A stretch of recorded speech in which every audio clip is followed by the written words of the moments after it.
Hello friends, super magic રસોઈમાં મિત્રો હું આપનું સ્વાગત કરું છું। આજે હું કુકરની ટીપનો વિડીયો તમારી સાથે શેર કરું છું। તો તમને આપણે દરરોજ જે વસ્તુ ઉપયોગમાં લઈએ છીએ એની ટીપ તમને ખૂબ ઉપયોગી થશે।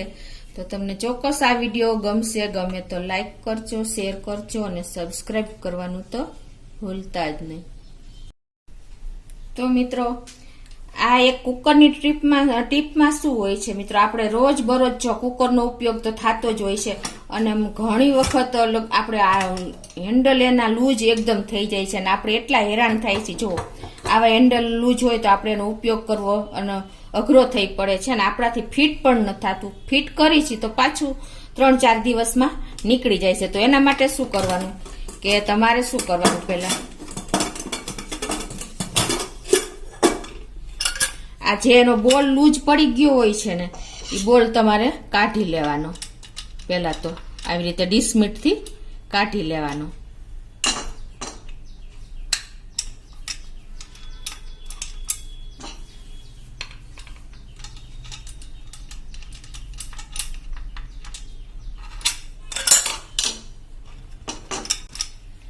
તો આ રીતે આપણે બોલ કાઢી લેશું।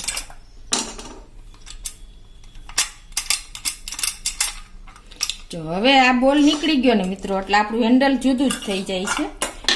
આ લૂઝ હેન્ડલ આપણે ફિટ કરી છે તો પણ આપણે થાતું નથી। તો એના માટે હું તમને એક ઘરમાં અવેલેબલ વસ્તુથી જ આપણે એકદમ ટાઈટ બોલ થઈ જશે અને ક્યારેય નહીં નીકળે એવી ઈજી આજે હું તમને ટીપ બતાવવા જઈ રહી છું। તો એના માટે શું કરવાનું કે આપણા ઘરમાં નેલ પોલિશ તો હોય જ છે। તો એ નેલ પોલિશ પણ આપણે કેવી લેવાની છે કે એકદમ જો આમ સુકાઈ ગઈ હોય, આમ લૂઝ હોય ને એવી નથી લેવાની। આવી રીતે હાવ સુકાઈ ગઈ હોય ને આમ છેલ્લી આમ હવા લઈ ગઈ હોય ને એવી લેવાની છે। સોફ્ટ બહુ નથી લેવાની, એવી જ નેલ પોલિશ આમાં કામ કરશે। તો તમારે આ નેલ પોલિશ લઈને અને તમારે આ રીતે આ બોલના જે આટા હોય ને એમાં આ તમારે આમ લગાવી દેવાની છે, આવી રીતે ફરતી। અને આ એકદમ ઘાટી થઈ ગઈ હોય છે એટલે તમારે બોલ એકદમ સરસ ફિટ થઈ જશે અને આમાં ટાઈમ પણ નહીં લગાડવાનો। જો આ સુકાઈ જાય ને તો પણ આપણે જલ્દી બોલ ફિટ નહીં થાય। આ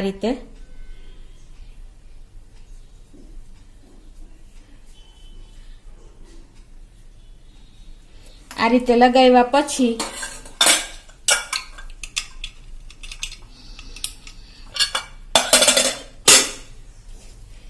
તમારે આ બોલ છે ને આવી રીતે હેન્ડલ રાખીને, મારા એક સ્ક્રૂ અંદર છે એટલે એ રીતે લગાવી લઉં છું। પછી તમારે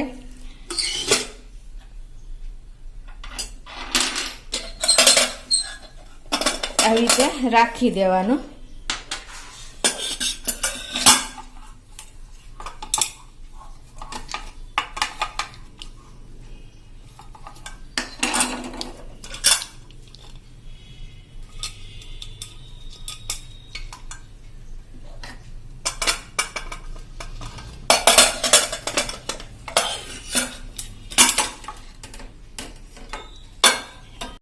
ફિટ કરીને પછી આ રીતે આપણે આટા ફિટ કરી દેવાના છે। આમાં જો તમારે નેલ પોલિશ લગાવ્યા પછી આપણે ટાઈમ નથી લગાડવાનો, નહીતર સુકાઈ જશે અને આપણે જોઈએ એવું રિઝલ્ટ નહીં મળે, એટલે કે હેન્ડલ પછી ટાઈટ ન રહે।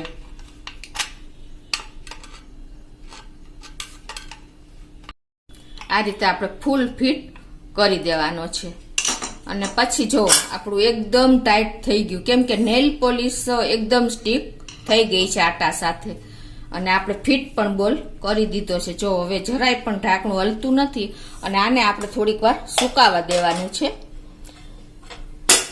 એટલે આપણે એકદમ ટાઈટ થઈ જશે। એ જ રીતે આપણે જો આ બોલ પણ લૂઝ જ થઈ ગયો છે। જો હવે આને આપણે પકડવું હોય તો કુકર તો એવી જ હોય છે તો આપણને ડર લાગે છે, તો એના માટે પણ આપણે પ્રોબ્લેમ જ થાય છે। તો એનો પણ આપણે બોલ કાઢી લેશું। આ રીતે જો આપણે બોલ પણ નીકળી ગયો છે। જો હવે એને પણ આપણે એ જ રીતે આ બોલના જે આટા છે ને એમાં, એટલે કે આ ફરતા બોલના હોય ને આટા, એમાં આપણે એકદમ સુકાઈ ગઈ એવી નેલ પોલિશ કામ કરશે। જો લૂઝ હશે ને તો એ પણ નહીં કામ કરે। તરત જ તમારે આ રીતે લગાવી દેવાની છે. આનાથી તમારા બોલ એકદમ આટા સાથે સ્ટીક થઈ જશે અંદરની સાઈડ.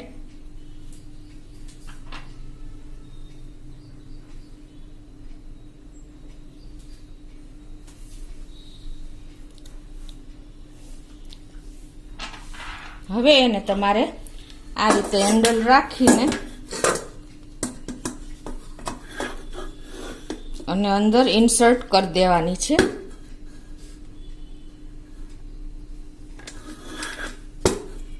અને પછી આપણે ડીસમીટથી આટા આ રીતે ફેરવીને ફિટ કરી દેશું.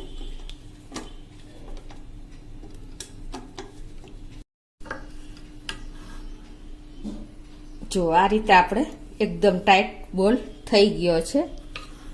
અને હવે જો આપણું હેન્ડલ પણ હલતું નથી. જો થઈ ગયું ને એકદમ ફિટ. અને હવે આને આપણે થોડીક વાર બે હેન્ડલને સુકાવા દેશું. આપણે સુકાવા દીધું છે અને એકદમ જો ટાઈટ થઈ ગયું છે. હવે આ ક્યારેય પણ તમારે નહીં નીકળે. ઓલું તો જો આપણે બોલ ફિટ કર્યા રાખીએ અને 2-3-4 દિવસ થાય તો પાછું લૂઝ થઈ જાય. તો હવે આ નેલ પોલિશ આ રીતે આપણે સ્ક્રૂમાં લગાવ્યા પછી હવે તમારે આ ગમે એટલું કરશો ને તો પણ આ હલશે જ નહીં. જોવો એટલું આપણું આ ટાઈટ થઈ ગયું છે. બરાબર. આ તમને આ કાયમી આપણે આનું સોલ્યુશન આવી ગયો મિત્રો. અને આપણે ક્યાંય પણ બહાર જવાની જરૂર નહીં પડે. આ રીતે તમે જો સોસ પેન કે આપણે નોનસ્ટિક લોઢીના હેન્ડલ પણ તમે આ રીતે જ રિપેર કરી શકો છો. અને આ આપણે ડેઈલી ઉપયોગી વસ્તુ આપણને લાગે છે. અને બીજું મિત્રો હવે તમને એ પણ બતાવી દઉં કે આપણે જો ઘણી વખત સીટી નથી પડતી અને આપણી રિંગ પણ લૂઝ થઈ ગઈ હોય છે. આ રિંગ તો આપણે સીટી પડતી જ નથી કેમ કે સાઈડમાંથી હવા પાસ થઈ જાય છે. તો એના માટે શું કરવાનું, તમારે આ રિંગ છે ને એ ફ્રીઝરમાં 5 થી 10 મિનિટ મૂકી દેવાની. એટલે આ તમારી રિંગ એકદમ ટાઈટ થઈ જશે. પછી તમારે કોઈ પ્રોબ્લેમ નહીં આવે. ઇઝીલી તમારી હવા પણ નહીં નીકળે અહીંથી અને તમારી સીટી પણ જેમ રેગ્યુલર પડતી હોય એ રીતે પડશે. અને તમારે જો ફ્રીઝરમાં ન મૂકવી હોય તો તમે પાણીમાં પણ મૂકીને 4-5 મિનિટ મૂકશો ને એટલે એકદમ ટાઈટ રિંગ થઈ જશે. તો પણ તમારે આ રિંગ લૂઝ થઈ ગઈ હશે ને તો ટાઈટ થઈ જશે અને તમારી સીટી કે હવા નહીં નીકળે અને સીટી ઇઝીલી પડી જશે. આ પણ એક આપણે લેડીઝ લોકોને ઉપયોગી ટિપ્સ છે મિત્રો. કુકરનો ઉપયોગ તો આપણે દરરોજ હોય જ છે. અને ત્રીજું મિત્રો કે આપણે ઘણી વખત દાળ બનાવી છે ત્યારે આપણે આ દાળનું પાણી નીકળે છે અને આપણો આખો ગેસ ખરાબ થઈ જાય છે. તો એના માટે પણ હું તમને એક ઇઝી આપણે ઘરમાં જે વસ્તુ વાપરી છે ને એનાથી જ આપણે ઇઝીલી એનો સોલ્યુશન આવી જાય છે. તો એના માટે શું કરવાનું તમારે કે આપણે આ જે રિંગ હોય ને એમાં આપણે સેજ તેલ લગાવી દેવાનું અંદરની સાઈડ અને ઢાંકણાને બોર્ડરની સાઈડ. આ રીતે તમારે ફરતું જો આમ તેલ વાળો હાથ મારી દેશો ને